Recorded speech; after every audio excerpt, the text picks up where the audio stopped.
أعوذ بالله من الشيطان اللعين الرجيم بسم الله الرحمن الرحيم الحمد لله رب العالمين الصلاة والسلام على أشرف الأنبياء والمرسلين سيدنا ونبينا مولانا بالقاسم محمد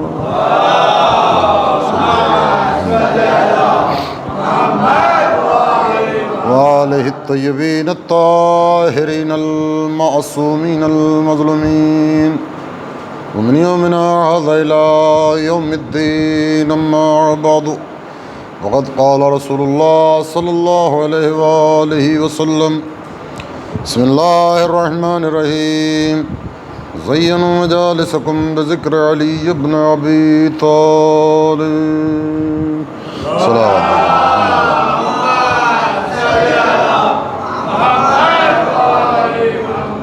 عزاداران سید الشہداء،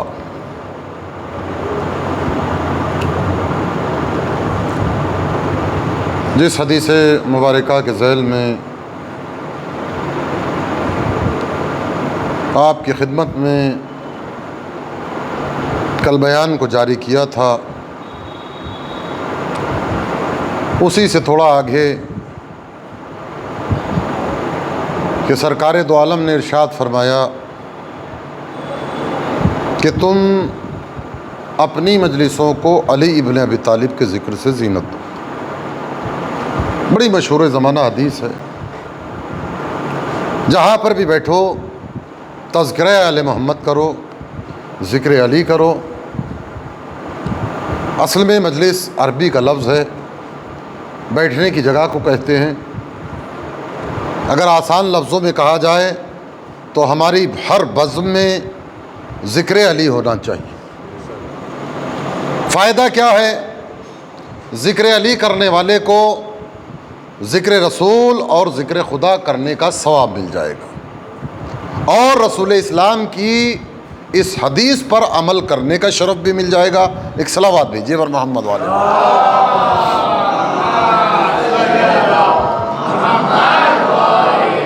میرے دوستوں اور عزیزوں، ہمارے جیسا کیا، ہماری کیا بساط، ہماری کیا حیثیت۔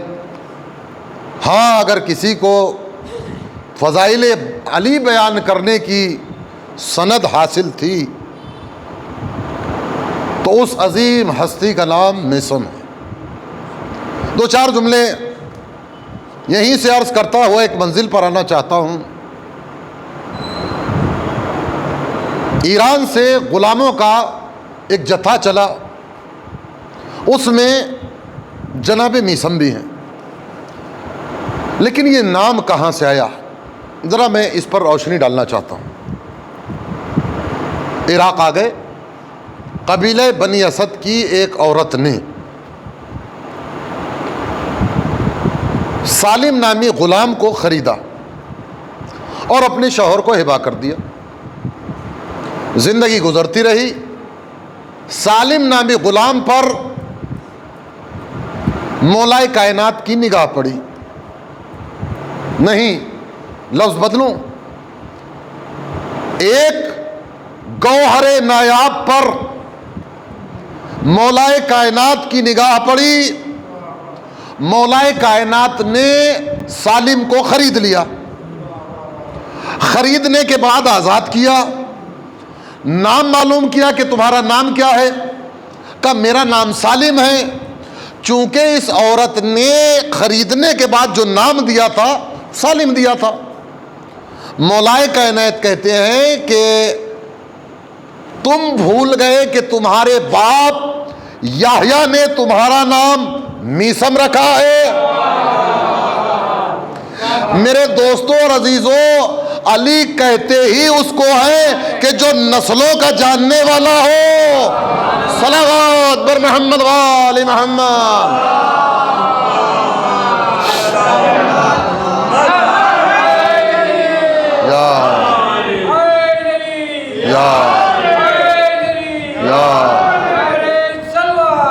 اللہم صلی علی محمد وآلہ۔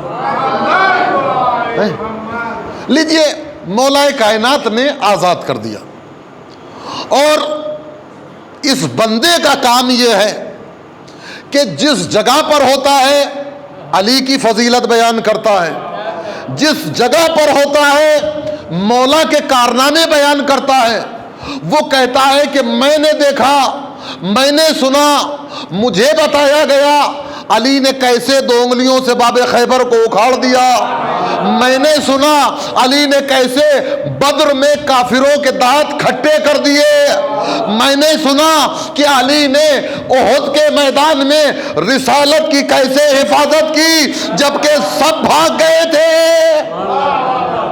یہ کون بیان کر رہا ہے؟ یہ جناب میثم بیان کر رہے ہیں، اور اپنے مولا کے فضائل اس طرح سے بیان کر رہے ہیں کہ میرے دوستوں اور عزیزوں، لوگوں کا ہجوم میثم کے گرد جمع ہو جاتا ہے۔ عزیزوں، بس ایک طرف توجہ دلانا چاہتا ہوں، آج جو ہے وہ خاندان کی بڑی باتیں ہوتی ہیں، تمہارا کیا خاندان ہے، ہمارا کیا خاندان ہے، یہ خاندان دونوں آپس میں ملیں گے یا نہیں ملیں گے، خاندان کی بڑی جو ہے وہ مارا ماری چل رہی ہے۔ بس میں یہیں سے جو ہے وہ بتانا چاہتا ہوں کہ ہم کون ہیں اور ہمیں کیسا ہونا چاہیے۔ میرے دوستوں اور عزیزوں، جناب میثم کی زندگی، علی کے فضائل۔ اچھا، آپ جو ہیں وہ تمار، آپ سمجھتے ہیں تمار کہتے ہیں، تمر کہتے ہیں عربی میں کھجور کو، تمار یعنی کھجور بیچنے والا، کھجور فروش۔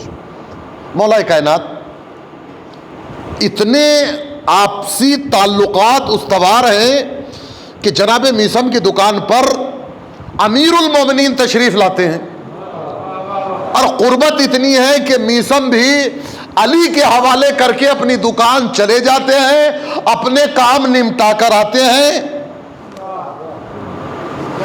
میرے دوستوں اور عزیزوں، بڑی لطیف سی گفتگو ہے۔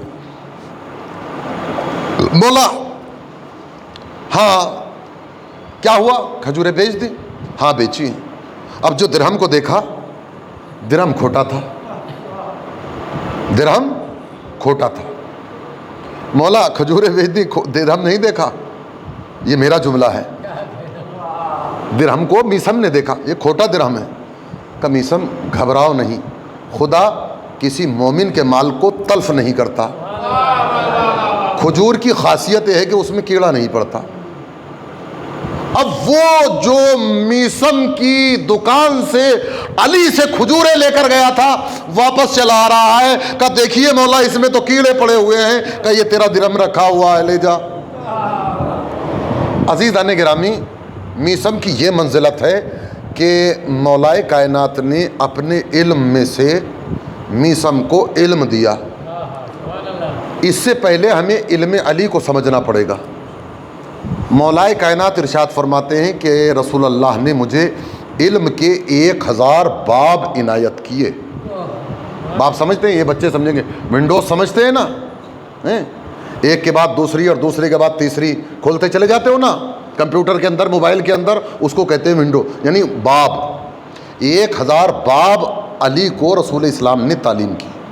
مولا کائنات کہتے ہیں کہ میں نے ہر باب سے 1000 باب حاصل کیے۔ یہ مولا کائنات کا علم ہے، سمجھے؟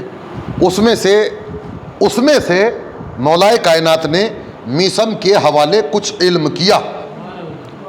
نہیں، میں تو قرآن سے دلیل دوں گا۔ جس کے پاس قرآن میں سے تھوڑے سے کا علم تھا، وَعِندَهُ عِلْمٌ مِّنَ الْكِتَابِ، وہ سلیمان سے کہہ رہا ہے کہ تخت بلقیس کو چشمے زدن میں لے آؤں گا۔ میرے دوستوں اور عزیزوں، جس کے پاس کتاب میں سے تھوڑا علم ہو، وہ تخت بلقیس کو چشمے زدن میں سلیمان کے پاس حاضر کر دے۔ جس کو علی نے علم دیا ہو، اگر وہ یہ کہے کہ مختار میں دیکھ رہا ہوں کہ تیرا بایاں پیر ابن زیاد کے دائیں رخسار پر رکھا ہوا ہے، صلوات پر محمد وآل محمد۔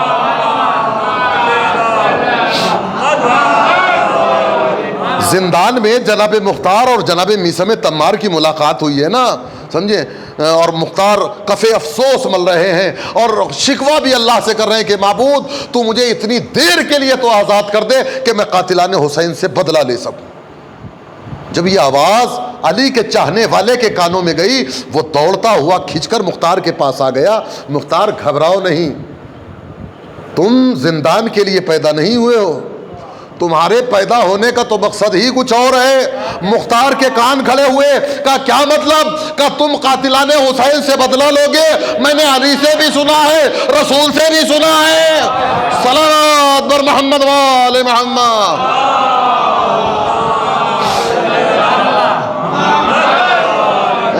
اور مولائے کائنات نے میثم تمار کو ان کی شہادت کی خبر دی ہے۔ بعد میں عرض کروں گا۔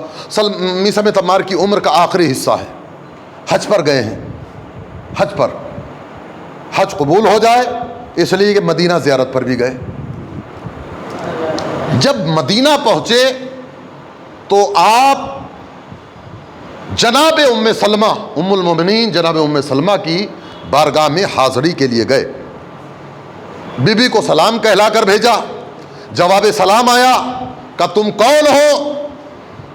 کہا میں میثم ابن یحییٰ ہوں۔ آواز آئی کہ الحمدللہ سبحان اللہ، تم میثم ابن یحییٰ ہو، اپنا نسب بیان کرو۔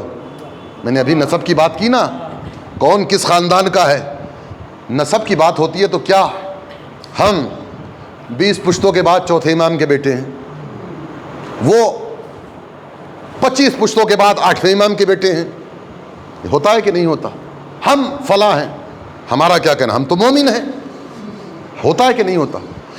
عزیزان گرامی، جناب میثم تمار سے بی بی ام سلمہ نے جب نام پوچھا، اس کے بعد کہا اپنا نسب بیان کرو۔ جناب میثم نے کہا بی بی میں علی کا غلام ہوں، اگر فخر ہی کرنا ہے تو آل محمد کی غلامی پکڑو، اس لیے کہ اس کے جیسی امیری کائنات میں کچھ نہیں ہے۔ صلوات بر محمد وآل محمد۔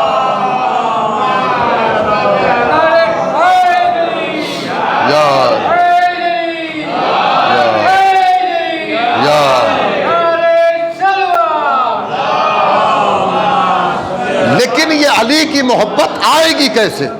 اس کے لیے مجھے تھوڑا سا جو ہے وہ قرآن اور احادیث اور اقوال کا سہارا لینا پڑے گا۔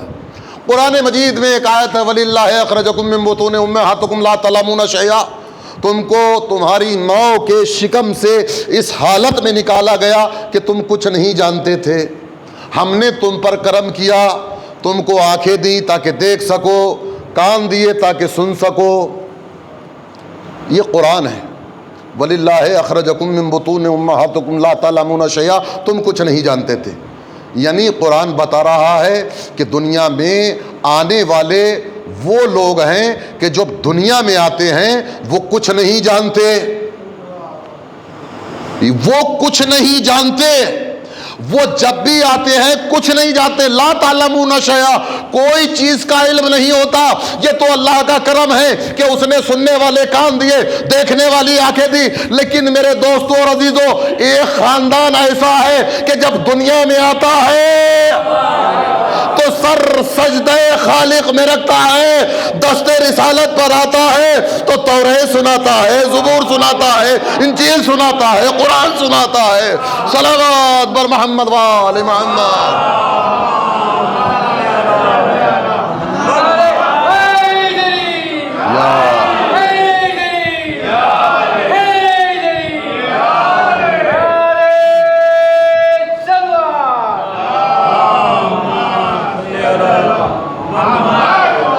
میرے دوستوں اور عزیزوں، میں آپ کی خدمت میں عرض یہ کرنا چاہتا ہوں کہ یہ جو محبت ہے یہ آتی کیسے، سمجھے؟ جب محبت ہوگی تبھی تو ہم ذکر علی کریں گے، تبھی تو ذکر علی میں ہمارا دل لگے گا۔ لیکن اس کے لیے ہمیں ذرا سا جو ہے وہ دیکھنا یہ ہے کہ یہ محبت آئے گی کیسے۔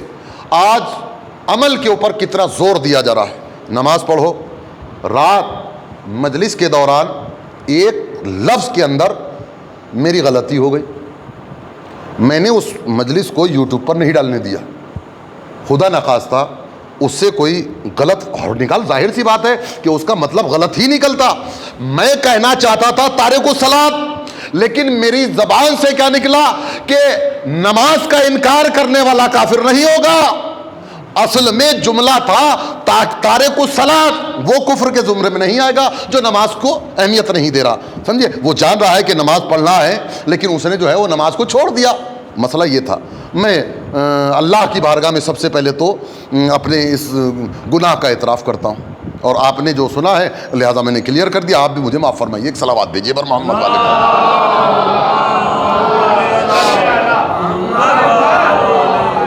دیکھیے اپنی غلطی کو مان لینا یہ بھی جو ہے نا سب سے بڑی سعادت ہے. لہٰذا میرے دوستو اور عزیزو، یہ آئے گی کیسے محبت؟ آج کہا جاتا ہے بھئی نماز پڑھو، نماز پڑھو، روزہ رکھو، حج کرو، زکوٰۃ دو. بے شک نماز کے لیے میں ہر مجلس میں کہتا ہوں ان قبلت قبلت ما سوا ہو، ان ردت ردت ما سوا. نماز قبول ہو گئی تو تمام اعمال قبول ہو جائیں گے. روزہ تمہارے اوپر لکھ دیے گئے. حج وَلِلَّهِ حِجُّ الْبَيْتِ مَنِ اسْتَطَاعَ إِلَيْهِ سَبِيلًا، جس کے پاس آنے جانے کا خرچ ہے وہ حج بیت اللہ کرے. اگر حج کے اخراجات اس کے پاس موجود ہے، حالات سازگار ہیں اور حج کیے بغیر مر گیا تو یہاں تک روایتوں میں ہے کہ اس کو مسلمانوں کے قبرستان میں دفن مت کرو. بات ذہن میں آ گئی؟ کتنی فضیلتیں ہیں. نماز کی فضیلت ہے، روزے کی فضیلت ہے، لیکن میرے دوستو عزیزو، کسی بھی نماز پڑھنے والے سے، کسی بھی روزہ رکھنے والے سے یا کسی بھی عمل کرنے والے سے پوچھئے کہ بھیا تم نماز کیوں پڑھ رہے ہو، جواب یہی آئے گا جنت مل جائے. روزہ کیوں رہ کے رہے ہو؟ جنت مل جائے. زکوٰۃ کیوں دے رہے ہو؟ جنت مل جائے. حج کیوں کر رہے ہو؟ جنت مل جائے. جہاد کیوں کر رہے ہو؟ جنت مل جائے. یعنی اگر یہ کہا جائے کہ اگر جنت نہ ہوتی نماز نہ پڑھتے، جنت نہ ہوتی روزہ نہ رکھتے، جنت نہ ہوتی حج نہ کرتے، جنت نہ ہوتی زکوٰۃ نہ دیتے، جنت نہ ہوتی جہاد نہ کرتے، میرے دوستوں اور عزیزوں یہ عبادت ہے. عبادت سمجھ کر کیجئے، تجارت سمجھ کر نہ کیجئے. صلوات بھیجئے نا بر محمد والے محمد. مقصد اور ٹارگیٹ جو ہے وہ جنت کو بنانا، جنت کے لیے، جنت کے لیے، جنت کے لیے. میرے دوستوں اور عزیزوں پھر جنت ملے گی کیسے؟ تو میں اور آپ مالک شریعت تو ہے نہیں، تو جو مالک شریعت ہے چلو اس کی بارگاہ میں چلتے ہیں اور جانے کے بعد سوال کرتے ہیں اے اللہ کے رسول، اے مزمل، اے مدثر، اے بشیر، اے طٰہٰ، اے نذیر، آپ بتائیے کہ جنت کیسے ملے گی؟ کہ کتنے نہ سمجھ ہو کہ جنت کو تلاش کرنے کے لیے یہاں تک آ گئے، جنت کو تلاش کرنے کے لیے اتنی دور نکل آئے. کیا مطلب؟ کہ تم نے میری حدیث نہیں پڑھی، الجنت تحت اقدام الامہات، جنت تو تمہاری ماں کے قدموں کے نیچے ہے. یہ کون کہہ رہا ہے؟ رسول صادق کہہ رہا ہے کہ جنت تمہاری ماں کے قدموں کے نیچے ہے. لیکن بدماش بچے ہیں کہ ماں ہی کی بات نہیں مانتے. صلوات بھیجیے پر محمد والے محمد.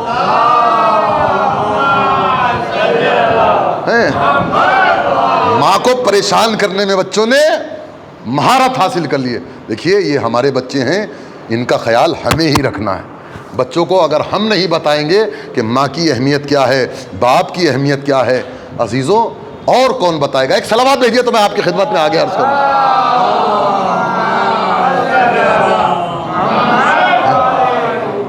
تو میرے دوستوں اور عزیزوں جنت تلاش کرتے ہوئے یہاں تک آ گئے. رسول نے تو کہہ دیا کہ تمہاری ماں کے قدموں کے نیچے ہے. تو کیا مطلب ہے کہنے کا؟ جنت بنی ہوئی ہے اور اس کا ایک دروازہ ہے اور اوپر چھت پر یا دروازے پر والدہ بیٹھی ہوئی ہیں، ان کے پیروں کے نیچے نکل آئیے جنت میں پہنچ جائیں گے. کہ نہیں آپ سمجھے نہیں. کیا مطلب؟ سمجھائیے. کا مسئلہ ایسا نہیں ہے. تو کیا ہے؟ کہ ذرا دیکھو اگر ماں نے صحیح کردار کے ساتھ بہترین روش پر چل کر بچے کو حاصل کیا، ماں نے صحیح کردار کے ساتھ بہترین روش پر چل کر بچے کو حاصل کیا تو بچہ پاک ہوگا تو دل پاک ہوگا، دل پاک ہوگا تو محبت علی آئے گی، محبت علی آئے گی تو جنت کا پروانہ ملے گا. اور کہیں خدا نخواستہ ماں نے غلط طریقے پر چل کر بچے کو حاصل کیا تو بچہ نجیس، بچہ نجیس تو دل نجیس، دل نجیس تو محبت علی آئے گی نہیں، محبت علی آئے گی نہیں تو پروانہ جنت ملے گی نہیں. یہ میں تھوڑے ہی بانٹ رہا ہوں، یہ تو رسول بانٹ گئے. صلوات بر محمد والے محمد.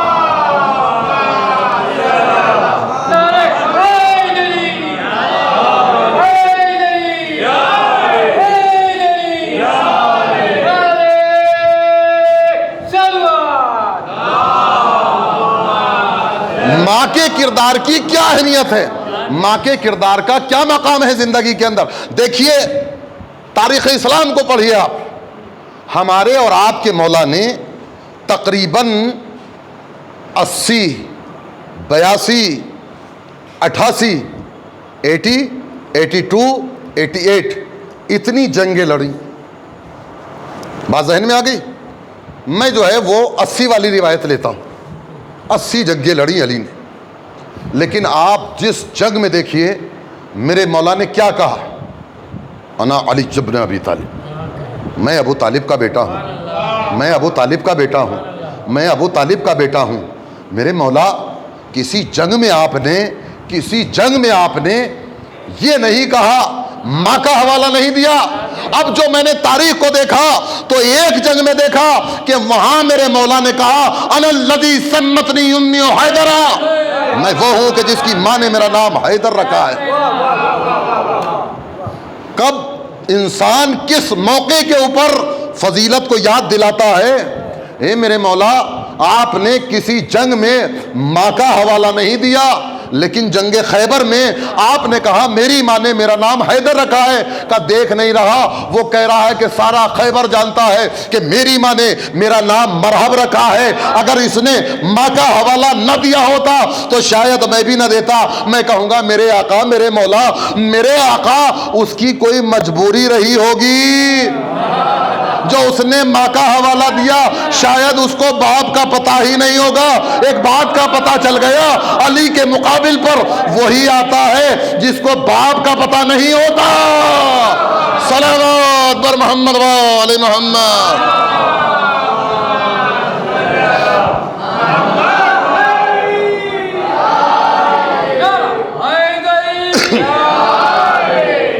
کسی جنگ میں حوالہ نہیں تو حوالہ منزل افتخار پر دیا جاتا ہے. میرے مولا تب کہا ہوتا کعبے میں کوئی پیدا نہ ہوا، آپ کی ولادت کعبے میں ہوئی، جب کہا ہوتا کہ میری ماں نے میرا نام حیدر رکھا ہے. دست رسالت پر آئے، توریت پڑھی، زبور پڑھی، انجیل پڑھی، قرآن کی تلاوت کی. جب کہنا چاہیے تھا کہ میری ماں نے میرا نام حیدر رکھا ہے. 10 سال کی عمر میں آبروئے رسالت کو ذوالشیرہ میں بچا لیا. تب کہنا چاہیے تھا میری ماں نے میرا نام حیدر رکھا ہے. عہد میں کفر کے دانت کھٹے کر دیے. تب کہنا چاہیے تھا میری ماں نے میرا نام حیدر رکھا ہے. عہد میں سب بھاگ گئے. تب کہنا چاہیے تھا میری ماں نے میرا نام حیدر رکھا ہے. رسالت کو آپ نے بچایا. جب کہنا چاہیے تھا میری ماں نے میرا نام حیدر رکھا ہے. ارے کہیں اور نہ کہا ہوتا، کم از کم جمل ہی میں کہہ دیا ہوتا میری ماں نے میرا نام حیدر رکھا ہے. اس لیے وہاں سے آنے والی بھی کوئی والدہ ہی تھی.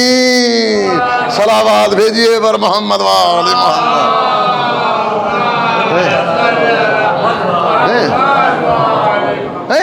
کسی جنگ میں حوالہ نہیں، کہیں پر نہیں ہے میرے مولا. آپ نے کسی جنگ میں جو ہے وہ ماں کا نام نہیں لیا. اس جنگ میں کیوں نہیں کہا؟ ذرا غور سے دیکھو، یہاں پر ہمیں در سے مطلب ہے. جیسے ہی در کا نام لیا میں نے کہا مرحب ہوشیار، کل تک آنے والے اور تھے، آج آنے والا اور ہے. کل تک آنے والے اور تھے، آج آنے والا اور ہے. کیا مطلب؟ کہ کل جو آئے ان کو کچھ نسبت نہیں تھی، آج جو آ رہا ہے اس کی ماں کو دیوار کعبہ سے نسبت ہے. یہ سمجھ لے کہ جس کی ماں کی جلالت و ہیبت کو دیکھ کر کعبے کی دیوار نہ راستہ روک سکی، تیرے قلعے کا دروازہ کیا روک پائے گا؟ صلوات بھیجیے پر محمد وآل محمد.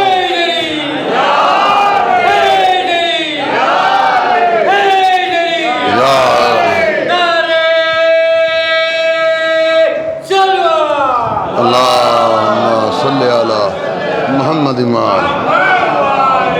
دیکھیے جب کبھی بھی ہوتا ہے جو بھی ذاکر آتا ہے وہ خیبر پہ یہ کہہ کے چلا جاتا ہے خیبر کے لیے، لیکن پڑھتا نہیں ہے. یعنی وہ اس کے بھی دل میں کہیں نہ کہیں سے کھٹک ہے کہ اگر خیبر پڑھا جائے گا تو کوئی نہ کوئی مصیبت کھڑی ہوگی. لیکن میرے دوستو ایسا نہیں ہے کہ میں نے نہیں کہا، محرم کے عشرے میں کہا، اس کے بعد والے میں کہا، اب بھی کہہ رہا ہوں کہ خیبر سے نہ معلوم لوگوں کو کیا درد ملتا ہے. خیبر سے کہاں اتنا بڑا دروازہ تھا اور اس کی بہت ساری دلیلیں. لیکن میں آپ کو خیبر کا ایک منظر دکھانا چاہتا ہوں. خیبر پہاڑی علاقے میں، وہ جو قلعہ قموس تھا وہ پہاڑ پہ اوپر بنا ہوا تھا. سمجھ گئے آپ؟ مجھے کچھ نہیں معلوم. 39 دن تک میں نے دیکھا کہ اصحاب رسول اس بلندی پر بڑی محنت سے چڑھتے تھے. 4 مالے کا گھر ہو سانس پھول جاتا ہے. وہ خیبر کی بلندی آپ دیکھیے نا ویڈیو میں, آپ کو پتہ چل جائے گا. یہ بیچارے روتے پیٹتے محنت کرتے ہوئے دروازے کے پاس تک پہنچ جاتے تھے. کتنی محنت لگی ہیں, سننے میں محنت نہیں لگائیے گا.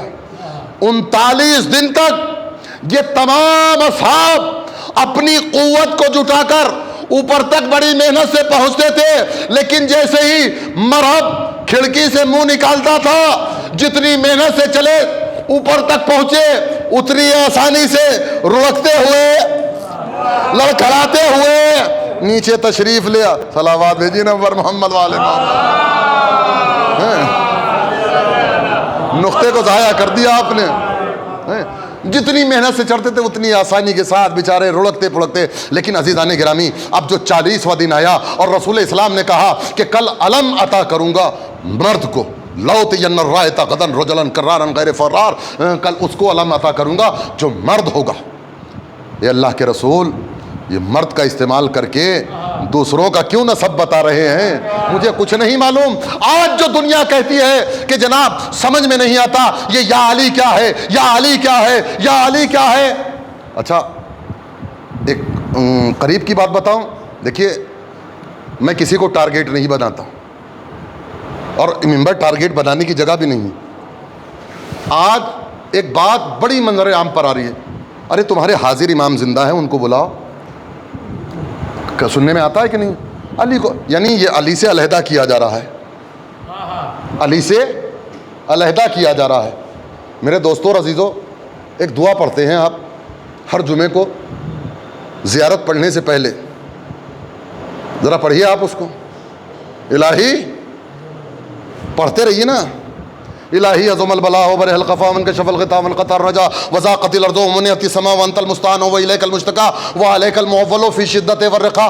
آگے آپ پڑھیے اللہم صلی علی محمد وعلی محمد اولی الامر الذین علینا. پڑھیے پڑھیے زور سے. بذالک ففرج عنا بحقیم فرجا او ہوا اقرب.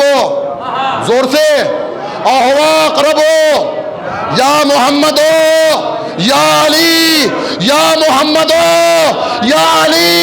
استغاثہ امام زمانہ سے کر رہے ہو اور بلا محمد اور علی کو رہے ہو. اب بھی دماغ میں نہیں آئی کہ علی کے بغیر جب رسول کی مشکل حل نہ ہوئی تمہاری کہاں سے ہو جائے گی؟ صلوات بر محمد وآل محمد.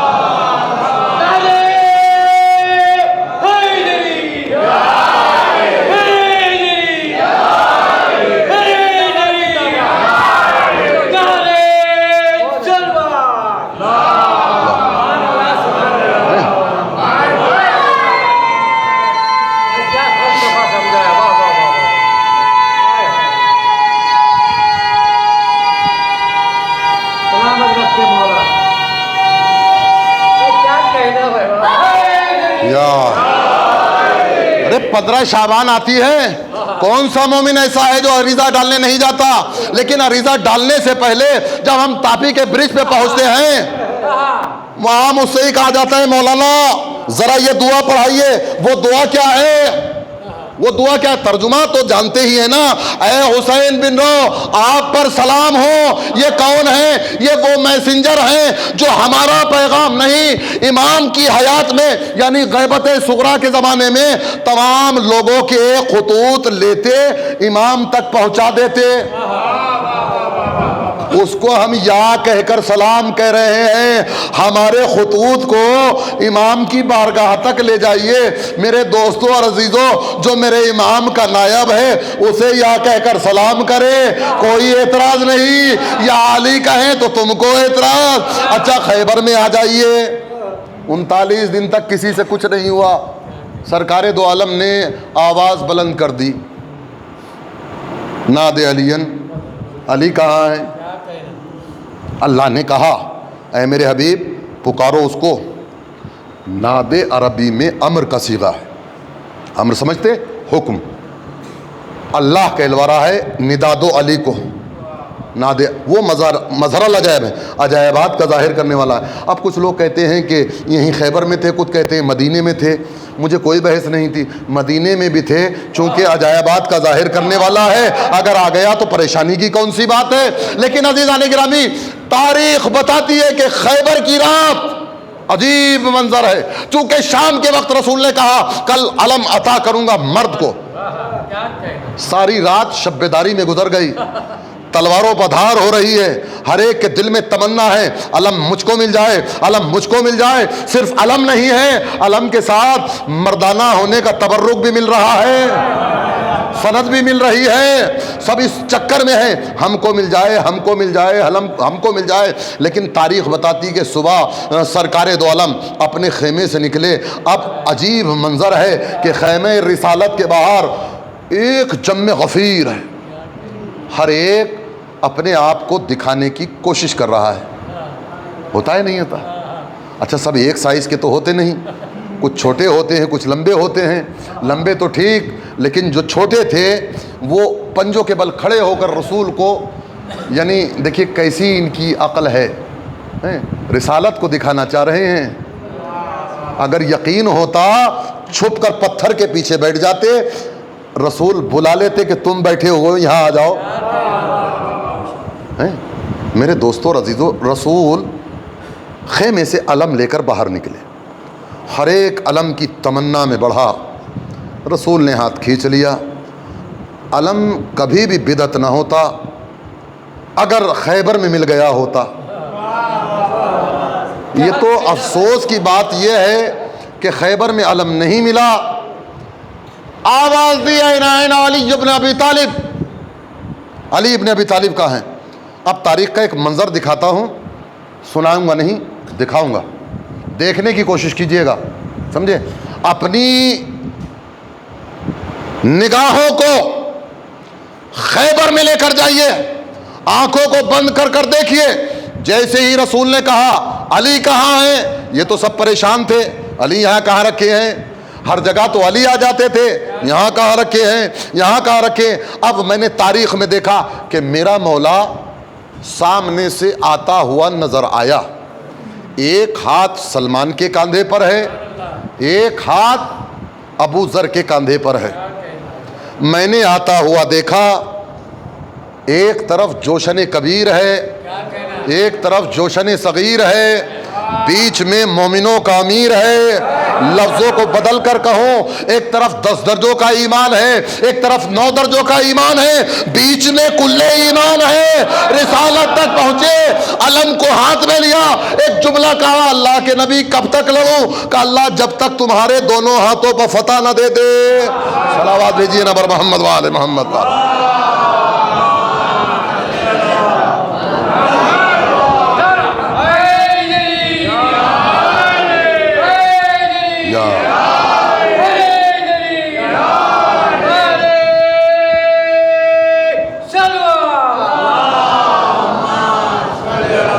دیکھیے یہ جو پڑھ رہا ہوں، تاریخ پڑھ رہا ہوں، تاریخ پڑھ رہا ہوں، اس میں کوئی لفظ بھی میں مجلس کو خوبصورت کرنے کے لیے کوئی بات گھڑ کر نہیں بتاؤں گا، آپ کو بالکل پیور بتاؤں گا۔ میرا مولا علم رسالت کو لے کر، یا یوں کہیے کہ علم اسلام کو لے کر ایک مرتبہ خیبر کے میدان میں پہنچا، پہاڑی علاقہ تھا، علی نے علم کو پتھر میں گاڑ دیا۔ میرے دوستو اور عزیزو، اگر ہاتھ کا فورس ہو تو پتھر جگہ دے دیتا ہے، اور پتھر میں یہ کیفیت ہے کہ وہ اس کو جام کر کے رکھے۔ اب میں اپنے مولا کی بارگاہ میں ایک جملہ کہہ رہا ہوں، اے میرے مولا، آپ بھوکے نہ تھے، آپ پیاسے نہ تھے، آپ امیر المومنین ہے میرے مولا، آپ بھوکے نہ تھے، پیاسے نہ تھے، آپ شجاع ہیں، مرد ہیں، آپ نے اگر پتھر میں علم کو گاڑا، یہ آپ کی طاقت ہے۔ اب میں اس کی طاقت کا کیا اندازہ لگاؤں جس نے پانی پر علم کو گاڑا۔ جیسے ہی میرے مولا نے پتھر پر علم کو گاڑا، وہ جو خیبر کے دروازے پر یہودی عالم بیٹھا ہوا تھا، وہ دیکھ ادھر رہا ہے کہے کچھ ادھر رہا ہے، دیکھ ادھر رہا ہے کہے کچھ ادھر رہا ہے۔ کہ موسیٰ کے پروردگار کی قسم تم ہار گئے۔ کہ کیا مطلب؟ کہ ابھی تک آنے والے اور ہیں، اب آنے والا وہ ہے جس کی خبر موسیٰ نے توریت میں دی ہے۔ میرے دوستو اور عزیزو، وہ جس کو اپنی بہادری پر بڑا ناز تھا، سمجھے، وہ نکلا۔ یہ پڑھ چکا ہوں میں۔ میرے مولا نے ایک لمحے کے اندر اس کے 2 ٹکڑے کر دیے، خیبر کا دروازہ اکھاڑا، خندق پر لا کر رکھ دیا۔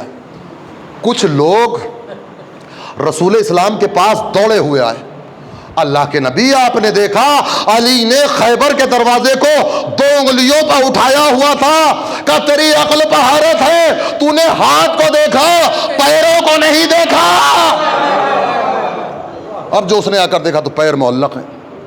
میرے دوستو اور عزیزو، جو 39 دن سب مل کر کچھ نہ کر سکے، آج میرے مولا نے ایک لمحے میں۔ اب میں آپ کو ایک مسئلہ بتاتا ہوں میراث کا، اور میراث کا مسئلہ یہاں سے اچھا کون جانتا ہے؟ باپ جب میراث چھوڑ کر جاتا ہے، اگر فرض کرو ایک بیٹا اور ایک بیٹی ہے، 2 بیٹے اور چند بیٹیاں ہیں، تو میراث کیسے تقسیم ہوگی؟ مرد کا ڈبل، عورت کا سنگل۔ یہ ہے میراث کی تقسیم کا معاملہ۔ میراث اگر سمجھ میں آ جائے گی تو میں آپ کو مال غنیمت کی تقسیم بتاؤں گا۔ میراث میں کیا ہوتا ہے؟ مرد کو دوہرا، عورت کو سنگل، مرد کو دوہرا، عورت کو سنگل۔ عزیزان گرامی، خیبر میں اتنا سونا ملا، تاریخ لکھتی ہے کہ ہر مسلمان کو 1 قنتال سونا ملا۔ اب وہ کھال اونٹ کی لے لو، بیل کی لے لو، 1 قنتال، ہر مسلمان کو 1 قنتال۔ چونکہ علی نے خیبر کو فتح کیا تھا، علی کو 2 قنتال ملا۔ نہیں میرے دوستو، یہ 2 قنتال اس بات کی طرف دلالت کرتا ہے کہ رسول نے کہا تھا کل علم عطا کروں گا اس کو جو مرد ہوگا۔ صلوات بر محمد وآل محمد۔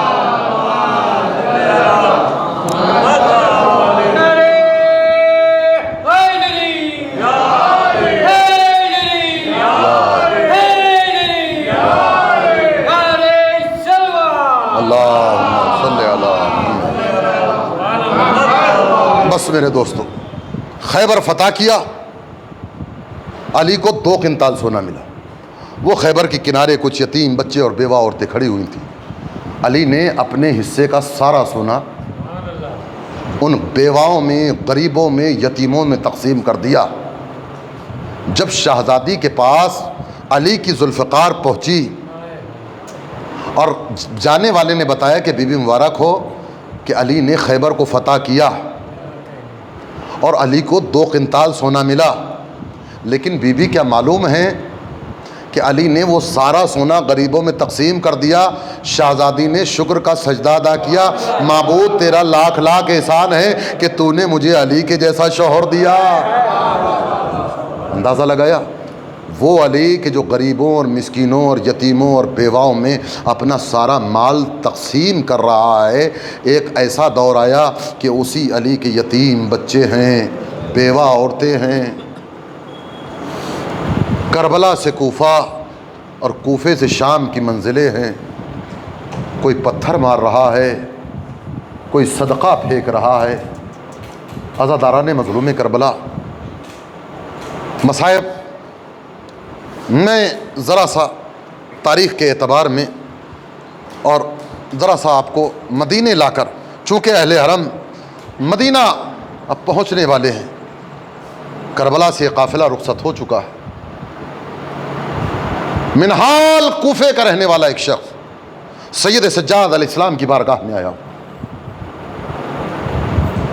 مولا اس سے کوفے کے حالات معلوم کریں۔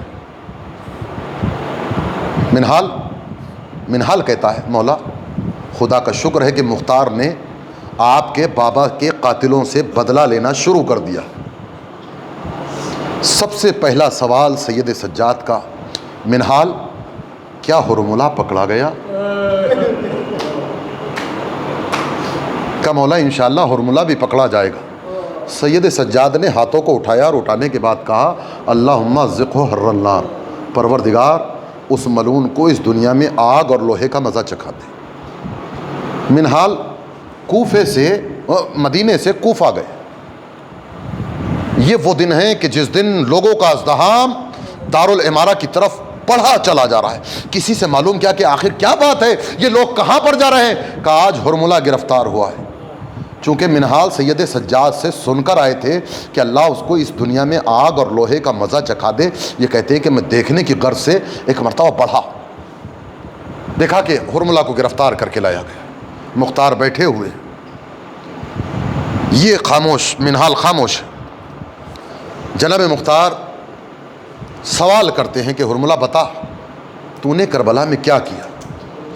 ہرملہ کہتا ہے کہ امیر نہ معلوم کر، کہ نہیں بتانا پڑے گا۔ عزادارو، اگر مختار نے سوال نہ کیا ہوتا تو شاید اس کے ظلم کا اندازہ ہی نہ ہوتا کہ اس نے کیسے مظالم کی۔ ہرملہ کہتا ہے کہ امیر سن، میں 7 تیر لے کر چلا تھا، لیکن میرے 3 تیروں نے میدان کارزار میں قطع کی، لیکن میں نے 3 تیروں کو نشانے پر لگایا۔ کا بیان کر، کا پہلا تیر جب سقائے اہل حرم بچوں کے لیے پانی لے کر فرات سے نکلا، عمر سعد چلا کر کہتا ہے ہرملہ اگر یہ پانی خیموں تک پہنچ گیا تو کوئی عباس کو نہ روک سکے گا۔ ہرملہ کہتا ہے کہ میں نے چلے کمان میں تیر کو جوڑا، ایک مرتبہ مشق کا نشانہ لیا، تیر چلا، مشق میں تیر لگا، عباس کی ساری حسرتیں خون بہ کر بہ گئی۔ اجرکم اللہ، خدا کوئی غم نہ دے سوائے غم سید الشوق۔ گھوڑے کے رخ کو موڑ دیا۔ عزاداروں نے مظلوم کربلا کا دوسرا تیر، دوسرے تیر کا ذکر بعد میں کروں گا، پہلے تیسرے تیر کا تذکرہ کر۔ ہرملہ کہتا ہے کہ تیسرا تیر میں نے اس وقت جلایا کہ جب حسین زخموں سے چور اپنے مقتل میں کھڑے ہوئے تھے، تلوار کی ٹیک لگائے ہوئے، اور وہ سمٹی ہوئی فوجیں بڑھ رہی تھیں۔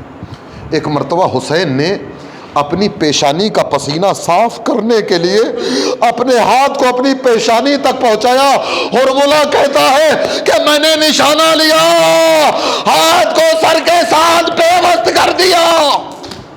اجرکم اللہ، خدا کوئی غم نہ دے سوائے غم حسین کی۔ عزاداران مظلوم کربلا، بڑی قیامت کے مصائب ہیں۔ تیسرا تیر یہ تھا۔ دوسرا تیر کون سا تھا؟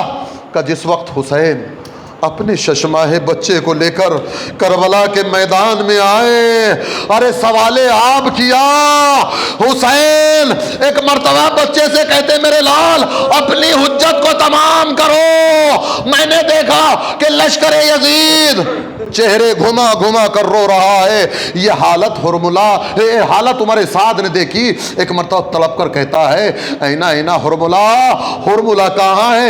اقتا کلام الحسین، حسین کے کلام کو خطا کر دے۔ عزاداران مظلوم کربلا، حسین نے اپنے بچے کو اٹھایا۔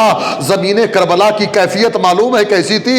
اگر دانہ ڈال دیا جائے تو بھن جاتا۔